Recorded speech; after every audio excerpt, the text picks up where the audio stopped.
What's up, guys? Welcome to today's video. We're going to talk about the best fishing kayaks for big dudes, but not necessarily just the kayak. We're going to talk about the angler themselves and how to select the right kayak for a big dude. All right, guys, so listen, before we jump into today's conversation fully, I want to say this video is going to be more about how to select a fishing kayak as a big dude, the variables to take into account instead of specific kayak recommendations. But if you stay to the end of the video, I will give some of my favorite kayak recommendations, and I'm going to give you an assignment to watch 4 other videos that'll really give you a well-rounded, comprehensive understanding of this topic. You know, I got to say, for as long as I've been doing this, I've been one of the big dudes, and I've probably spent more time in more variety of kayaks as a big dude than anybody else, so I get this question a lot. Hey, man, kind of a big old boy, let me ask your advice on buying a kayak. And some people say, hey man, don't take this the wrong way, like I'm gonna be offended, but like I don't have mirrors in my house, okay? So here's the deal. When it comes to selecting a fishing kayak in general, I've got several videos on that topic, but as big dudes or dudettes out there, there's some extra things we need to take into account. And first and foremost, weight capacity doesn't tell the whole story. And I say this to everybody when it comes to buying a new fishing kayak, but demo if you can. If you don't have a shop near you, go to Facebook, go to one of the Facebook groups. One of the best ones in the game is the Kayak Bass Fishing group, and ask the question, hey, I'm in this area, I'm a bigger angler, I'm looking to demo this watercraft, okay? And you're probably gonna find somebody that's willing to accommodate you. So demo if you're a big person, because big people come in all types of different shapes and sizes. There's short and heavy across the whole body. There's built like me, where you kind of more carry all your weight in your torso and you got legs like a bullfrog. And again, there's every variation out there. So if you're 300 pounds but carry it all in your upper torso, the boat's going to act different than if you're 300 pounds and you carry it evenly distributed, or if you've got a bigger bottom and you have a lower center of gravity.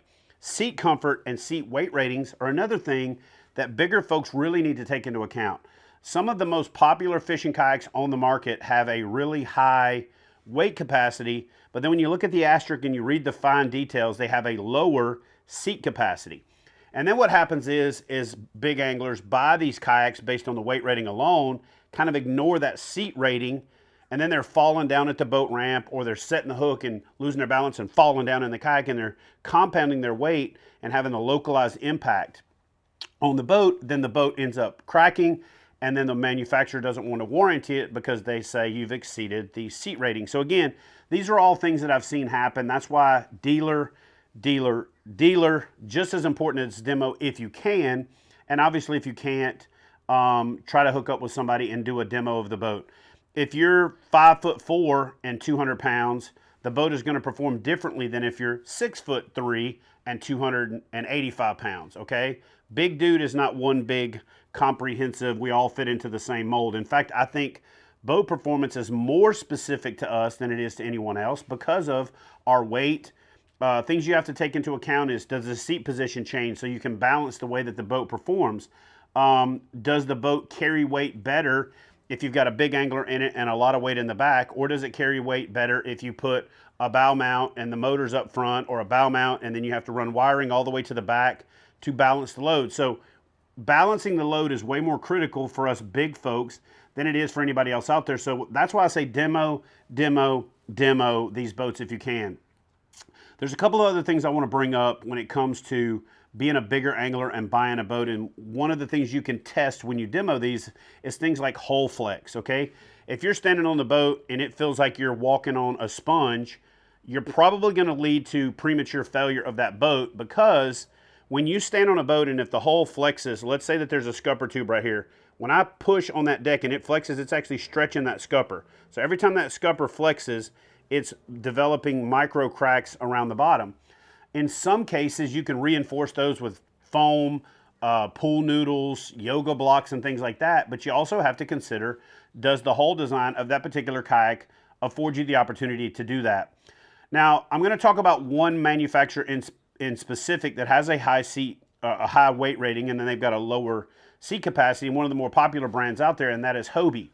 And the one thing you have to consider when it comes to buying a Hobie, if you're a bigger angler, is, are you going to exceed the seat weighting capacity, or are you going to potentially damage the hull if you fall down into the seat. And there's 2 times that I see this happening a lot, and there's 3 major problems that I see big people doing to Hobies that cause them to prematurely fail.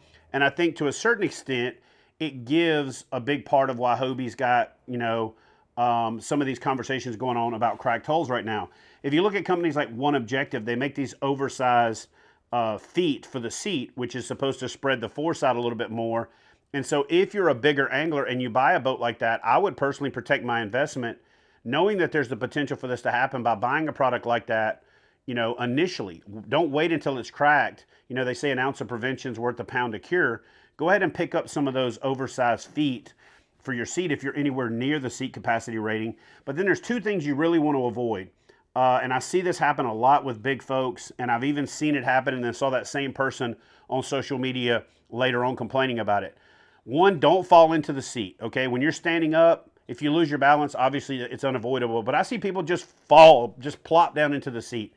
If you're 250 pounds and you're falling down to the seat, that G multiplier is probably 550, 600 pounds. And so it's not a good idea. One other thing that I see folks do a lot is they'll get their boat positioned at the boat ramp, then they'll walk up to the boat, put kind of 1 foot into the boat and just kind of fall back into the seat, hit the seat and use that resultant momentum to kind of move them away from the boat ramp. So go watch my video on how to launch a fishing kayak, especially if you're a big dude. But for the most part, you should be launching parallel. 1, that's going to make it where you don't have to do that. 2, it's going to make it more stable and easier. The boat's not going to be sitting on its keel really tippy. And 3, you're not going to be rubbing that keel back and forth on that boat ramp. So again, those are things that I could talk about for 20 minutes. I'm not going to. I've already done that in other videos. They'll be linked up in the description box below. When it comes to how to launch and recover a fishing kayak, don't run it into the boat ramp. If you're a bigger angler, the force that you're applying on that rubbing is compounded, so you're going to wear the boat's hull out prematurely, and things like that are not covered under the warranty. I see this all the time where kayak anglers are complaining, but can you imagine a boat company, a guy that owned like a Phoenix, right, for example, that just run up on the boat ramp every time, and then he went and got his truck and backed the trailer down and then backed up and drive it onto the trailer after the fact? Can you imagine that guy going to a dealer and then they get up under the boat and look at it and he's claiming that the hull needs to be warranted because he ran it up on the boat ramp every time he came in instead of sliding it onto the trailer?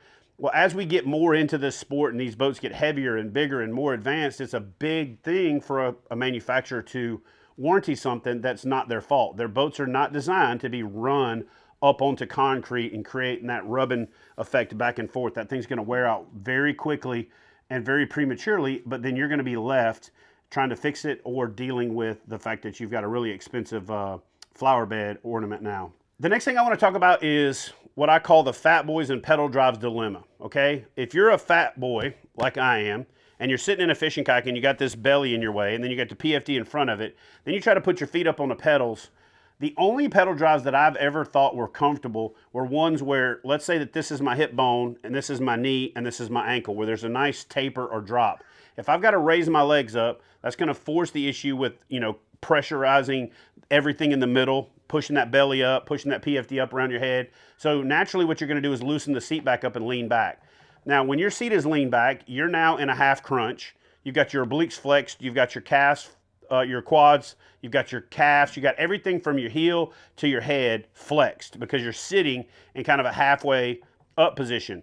And then now you're trying to pedal, okay? And you're pedaling, you're using the largest muscle group on your body, and you're in a half crunch at the same time. If I ask the vast majority of anglers to get down on the ground and do flutter kicks or put their hands behind their head and try to touch their heads to their knees, they'd look at me like I was crazy. But for the most part, if you're in a pedal drive where the seat and the heels are even, you're going to be very uncomfortable. And so take that into account. And this is, again, why demoing should be a big deal. You should be as close to vertical, maybe even slightly forward of vertical as possible to be more comfortable in a fishing kayak. It also makes standing up a lot easier. It makes sitting down a lot easier.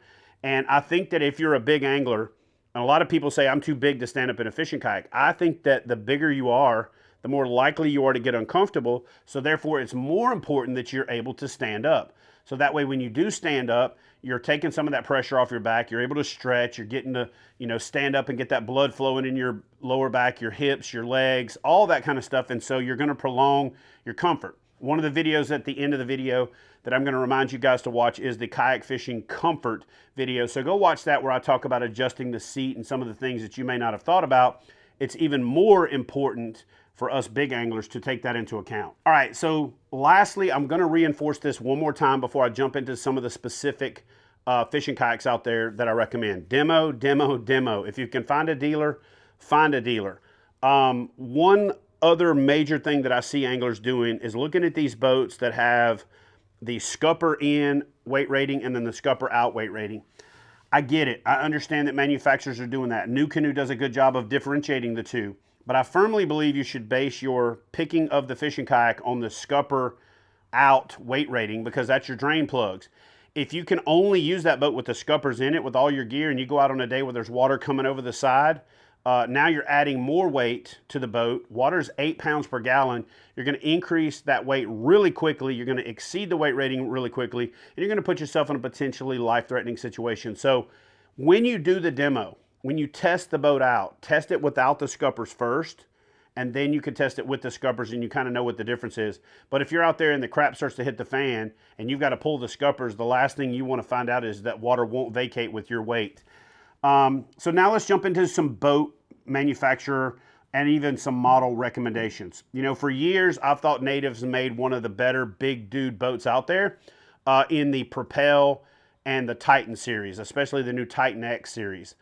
Some of the boats like the Slayer and some of the smaller boats have historically had problems with the really wet cockpit, especially if you're a bigger angler. So if you're going to pick up a Native watercraft, I highly suggest looking into the Propel line or the Titan X line. I really think you should steer clear of the Slayer series if you're a bigger angler.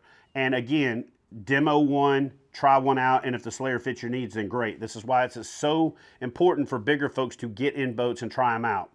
The next one up would be Old Town Kayaks. So I'm going to be honest with you guys and say that from the top of the line to the bottom, Old Town probably has the best overall big dude approved lineup that there is. I think all of their boats will do really well for big dudes, with the exception of maybe the Topwater series. In the Topwater series, you could probably get to where you're at that upper edge and the boat's performance is going to degrade and it's not going to be ideal for you. Other than the Topwater, I think the entire Old Town line is pretty much sufficient, you know, for bigger anglers. Talked about it a little bit before, but New Canoe, specifically the Unlimited series. Now, I don't think any of the other boats are really great big dude boats. I definitely don't think the Flint is. Maybe the Frontiers, but I just don't think that those Frontiers handle as well as the Unlimited. So if you're going to consider a boat, the Unlimited 12 and the new Unlimited 1010 are both great options. And one of the great things about that boat is because the seat can be adjusted pretty much the length of the boat, you can change that boat's performance to fit your needs as a bigger angler, and you can trim it out. And so the New Canoe Unlimited series is a great option when it comes to picking boats for big dudes. Hobie, I think that the Pro Angler is a great big dude boat. Just consider all the things that I said before about the seat weight rating. One thing I did forget to mention that I see anglers doing is not just falling back into the seat, but I see a lot of anglers that'll even their pedals up, and because it's a pedal drive boat and you don't have foot braces, they'll push on the pedals to scoot themselves back in the seat. And you really should avoid that, because when you're pushing on those pedals with both feet, you've got a lever in the pedals themselves and you're creating an undue pressure on that pedal lock mechanism. And I've seen some boats that crack right there. And again, that's not a manufacturer flaw. That boat's not designed for you to use those pedals to push off of because you've got your seat cocked back and your fat butt is sliding down in the seat. Set your seat up more vertical, and then you won't slide down in the seat as much, and then you won't have the tendency to want to push off of those pedals. Instead, put your feet on the floor, use that grip, scoot back, and then put one foot back on the pedals at a time and go back to pedaling. Do not use those pedals as levers or as foot braces, because that's not what they're designed for. You're going to have a premature failure of the hull, and then you're going to be either frustrated with the fact that they don't want to warranty it, or you're going to be frustrated with waiting on that hull, and then you're going to have to change all your gear over to the new boat. So just something to keep in mind. And like I said before, consider upgrading those seat stanchions if you're a bigger angler, and then avoid falling in the seat to the maximum extent possible. All right, so you guys know that I'm somewhat biased as a bona fide person, because you know I've been involved with that product line from the beginning. I don't think that they're the upper end of the big dude boats. That's why I'm naming them kind of in the order that I think you should consider them. But with the SS127 and the new Power 129 specifically, you don't have anything to worry about as a bigger dude from the standpoint of weight for the most part, okay? You still need to try the boat and you need to demo it. Here's where it does become a factor. If you're a big dude and you're like 6'6" or higher, you're gonna run into a foot space issue in pretty much all of these boats, but you're gonna run into it a little sooner in the SS127 and in the PWR 129 than you may on like the Titan X or the Hobie PA. So if you're a big dude from a weight standpoint, but you're sub 6'5", 6'6", you're probably not gonna have a problem. If you're over 6'6", you might not wanna buy either the Bonafide SS127 or the PWR 129 sight unseen. This is again why I say try these boats before you buy them. Another boat that I think that is probably, if not one of the best big dude fishing kayaks out there, especially if you just have to have a pedal drive, it is the Blue Sky Boat Works. And the reason for that is the seat is up high. The seat has got a really high weight capacity. The boat is really stable and easy to get into and out of because you don't have to get down into it and get back up out of it because the seat's so high.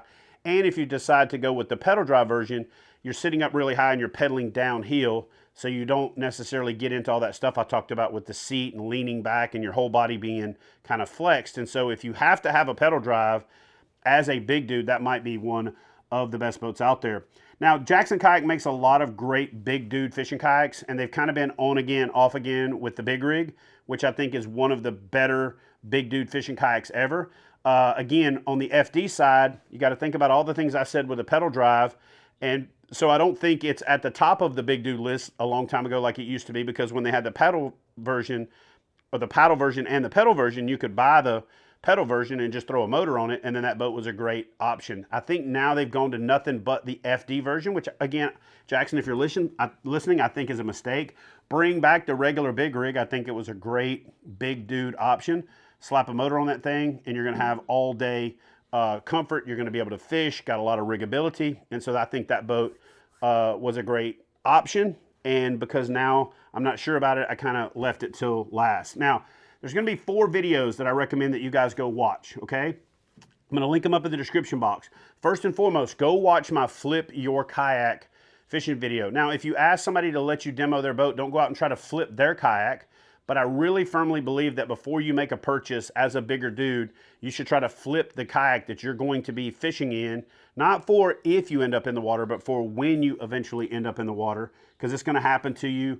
It happened to me a couple weeks ago out of nowhere. We'll talk about that in another video. But watch the Flip Your Kayak video. Watch the seat comfort or the kayak comfort video. Talked a little bit about it in this video, but go watch that video because you'll get a more comprehensive understanding of all the variables and factors that you need to think about when it comes to kayak comfort. The next 2 that I want you to watch are how to stand in a fishing kayak, because I know a lot of people think that that's simple, but there's a couple of little keys that I talk about in there that make not only standing up easier, but they also make sitting down. And I think that for most people, the sitting back down is actually harder than the standing up, which is why a lot of people end up just falling back into their seat. And I think that that's where some of the premature failures come from. And then last but not least, I want you to go watch the video on how to launch a fishing kayak. Again, I see too many people taking the keel of their boat and running it right up on the boat ramp. And then I've only had this boat 6 months and I've already worn through the hull. Yeah, if I took a stick and rubbed it on concrete back and forth, I'm gonna make that stick pointed pretty quickly.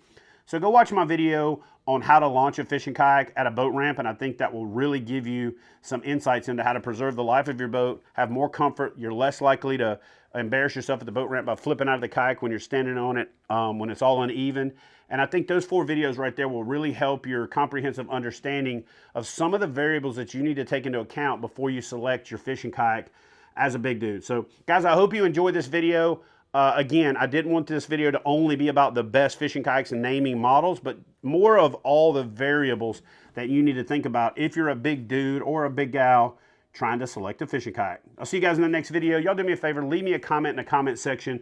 Let me know what you thought about this video and give me some ideas for other videos you'd like to see us cover here on the channel.